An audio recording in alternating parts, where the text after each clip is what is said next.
If you are watching this session online, I am going to give you 30 seconds so that you can click on to the closing remarks, which has its very own video link. So as the panel exits off the stage, you can change from one session to the next session, which is the closing, which is where we are right now. I'm not changing my outfit, I'm sorry. I'm still standing here at the podium. Are you with me yet, virtual watchers? Excellent. We have 15 minutes of Transforming Transportation 2023 left. 15 minutes of the 20th edition, anniversary edition, to wrap things up. I am so impressed that the room is full. RESPECT for staying right to the very end. I really appreciate that you're doing so. I have some breaking news in terms of what we did together, our stats, our data. On Twitter, 25 million impressions and 2,100 interactions on hashtag TTDC23. On World Bank Live, more than 30,000 viewers. I would have done better jokes if I'd known that many people were watching, I'm sorry. No, I know. Attending here over the last 2 days, 900 attendees in person and 1,900 attendees virtually.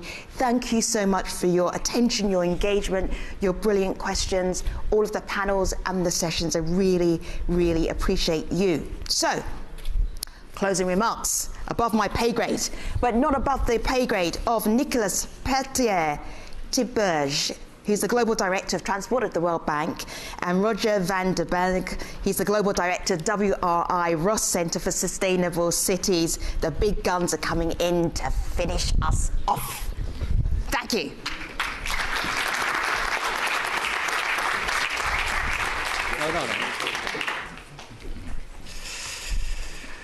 All right, good evening. Thank you, Femi. What a fantastic 2 days. I hope that, like me, you are feeling incredibly energized by all the speakers that we've heard over these past 2 days, and that you've been impressed by the quality of the engagements and the discussion. We started with some inspiring reflections from Bertrand Piccard, remember yesterday morning, on how radical innovation can change the world, decarbonize transportation, and resolve the climate crisis. We continued with a practitioner's perspective, listening to a group of mayors and transportation secretaries on how they are working hard to provide clean, safe, and efficient mobility services to their citizens. We had a lively discussion on how to decarbonize transport that reminded us that we will need all the policy instruments in our toolbox in order to reach our climate ambitions. Developing public transport, but also electrifying mobility and promoting biking and walking.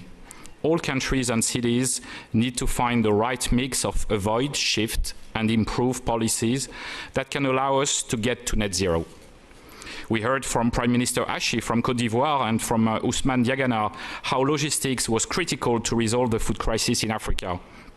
Better connecting farmers to markets remained the best way to avoid losing a third of the food produced on the continent because of poor transportation and lack of storage facilities. And this requires focusing on the entire value chain of food production, not just a few segments. This morning, we heard from Deputy Prime Minister Kubrakov from Ukraine about the critical importance of resilient infrastructure, and from Vice President Anna Bierde about the support that institutions such as the World Bank can provide to Ukraine, but also to other nations. And we just concluded with a fantastic session about how to finance all this, and how to design and implement the right public-private partnerships that can mobilize private financing. What a fantastic 2 days indeed. And I'm sure that you've also heard many more ideas and lessons from all the parallel sessions that we had over these past 2 days, and there will be other parallel sessions that I'm inviting you to attend over the coming 2 days. We now collectively need to reflect on how we are going to apply some of these lessons to our work. At the World Bank, we look forward to using what we've learned today in the programs that we finance in developing countries and emerging economies. We currently manage a portfolio of about $36 billion in the transportation sector, and two of our stronger drivers are exactly aligned with what was discussed over these past two days. First, how to decarbonize transport and contribute to the world's climate goals, and second, how to improve logistics to support the supply chains and resolve the food crisis in Africa. Ultimately, our objective is to transform transportation to make it cleaner, safer, more inclusive, and more resilient. Before we close, I want to express my gratitude to everyone in the audience and to our speakers for taking time out of our busy lives to join us here in Washington. I also want to thank Femi, who once again has done a fantastic work to moderate the sessions, to keep us on schedule, and to make panel discussions so lively. Thank you, Femi. Second, I would like to thank our organizing teams at the World Bank and the World Resources Institute Ross Center. Pulling off such an engaging program is no easy feat, and I want to extend my sincere thanks to everyone who contributed. As you can imagine, it takes a village to put together an event of this magnitude, and we may not have time to mention everyone individually, but on the screen will soon appear the list of all our friends and colleagues from WRI who contributed to this effort. So a big thank you, Rogers, a big thank you to Ben, to Claudia, to Wesley, to Tini, and to all those names that you can see on the screen. Finally, I want to leave you with one word, which for me is the most important takeaway from transforming transportation this year. And that word is resilience. Living through crisis and unfortunately becoming a new normal. And as a global community, we need to be ready for anything. We need more resilient supply chains, and this will require serious changes in the logistics and freight sector. Deputy Prime Minister Kubrakov explained it with powerful words. This is a war of logistics. Our ports need to be digitalized, our logistics network need redundancies, and the links between transport networks need to be improved. Without these improvements, consumer prices will continue to spiral, millions of additional people will face food insecurity, and many more will remain cut off from the global economy. But resilience also means standing strong in the face of increasing climate risks. Keeping up with maintenance, we just heard it, is one of the best ways to preserve infrastructure investments. Using new technology and incorporating nature-based solutions are others. We heard repeatedly this week from colleagues in vulnerable places, Bali, Malta, and elsewhere, the risks are real and can't be ignored. Finally, we need transport systems to be financially resilient. The abrupt halt in daily travel during COVID has put a lot of pressure on transport operators, especially public transportation systems. So let's keep working hard on making transport more resilient. I hope you all leave this week as inspired as I am. Let's keep the momentum and keep pushing for progress on cleaner, safer, more inclusive and more resilient transportation. Thank you again and see you next year.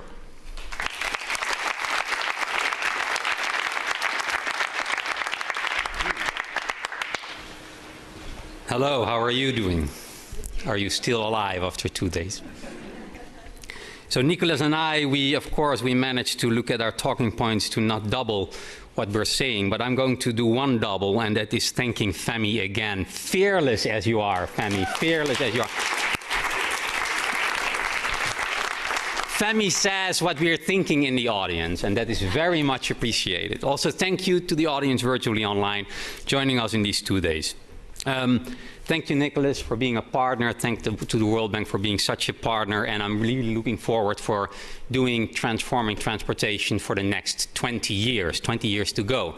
Because we're celebrating our 20th anniversary this time. And we heard great stories. We heard stories from Dakar to Dhaka, from Bali to Brazil, from Uganda to Ukraine. And it's extraordinary to be here together. When I joined WRI, this was my first and last in-person event.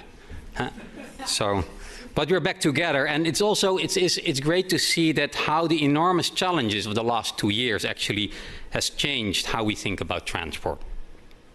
So, and I see many changes, and I'm optimistic. It really gives me hope that we can push agendas forward, and that's urgently needed. And I learned a lot in these 2 days. And in addition, and as I said, we looked a little bit at our talking points, so I'm not going to double things, but in addition to the great highlights that Nicholas hit on, I want to mention a few things that I think are very important, that are very dear to my heart.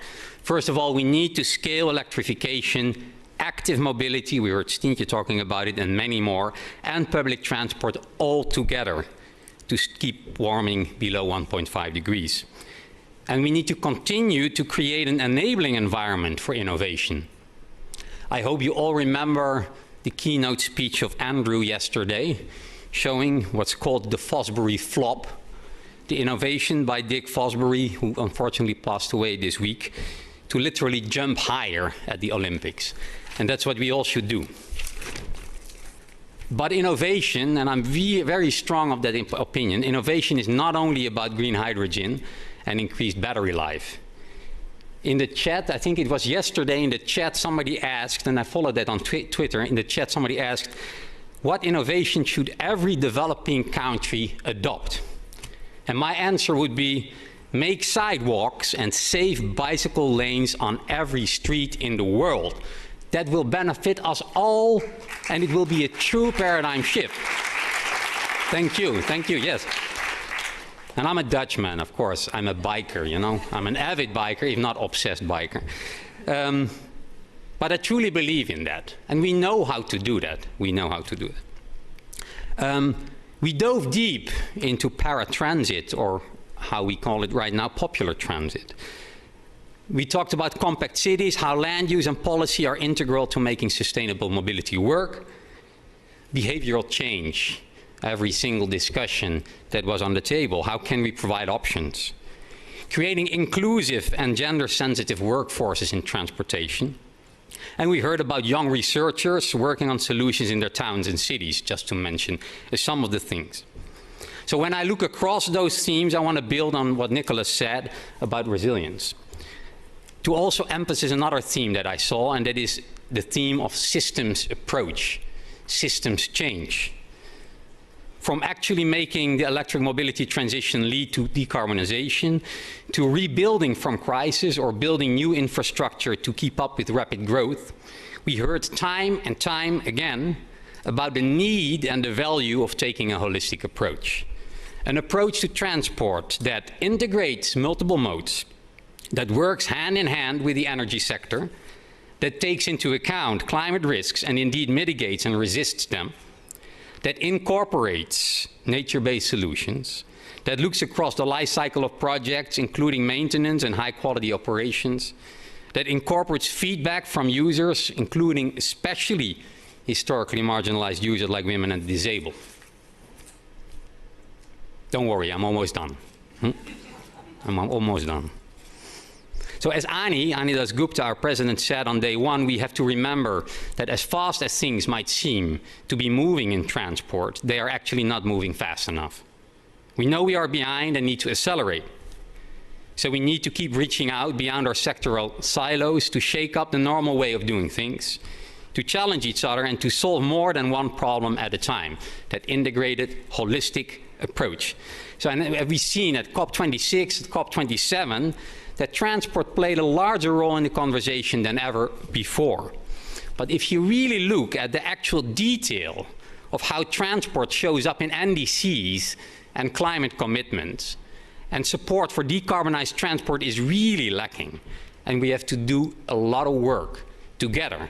And this is why it's so important that we're here to connect the dots, to be that force of power, to change together.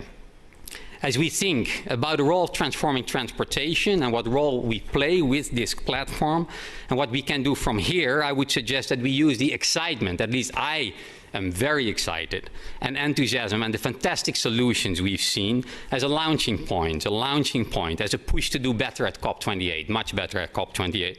And to go back to our respective organizations, to go back to our cities, to go back to our countries, and to commit to making the story of transport a story that connects climate to people's lives and well-being in a very, very real way, in a real way, as I said, pedestrian walkways, safe bicycle lanes, real transportation for all, for women and the disabled.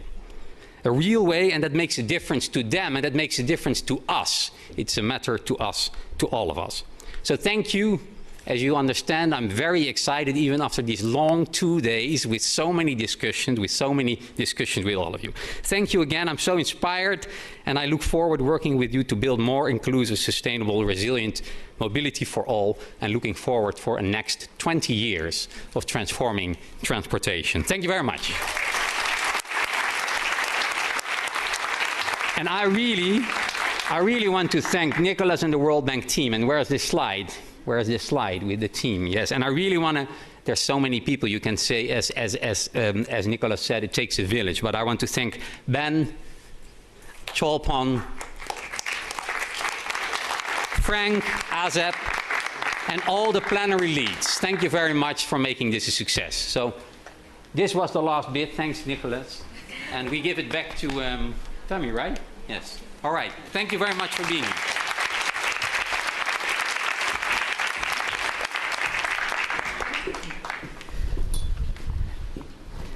Thank you for being part of Transforming Transportation 2023, the special 20th edition. You made history. We couldn't have done it without you.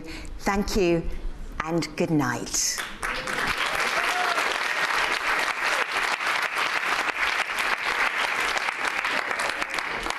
So one last thing.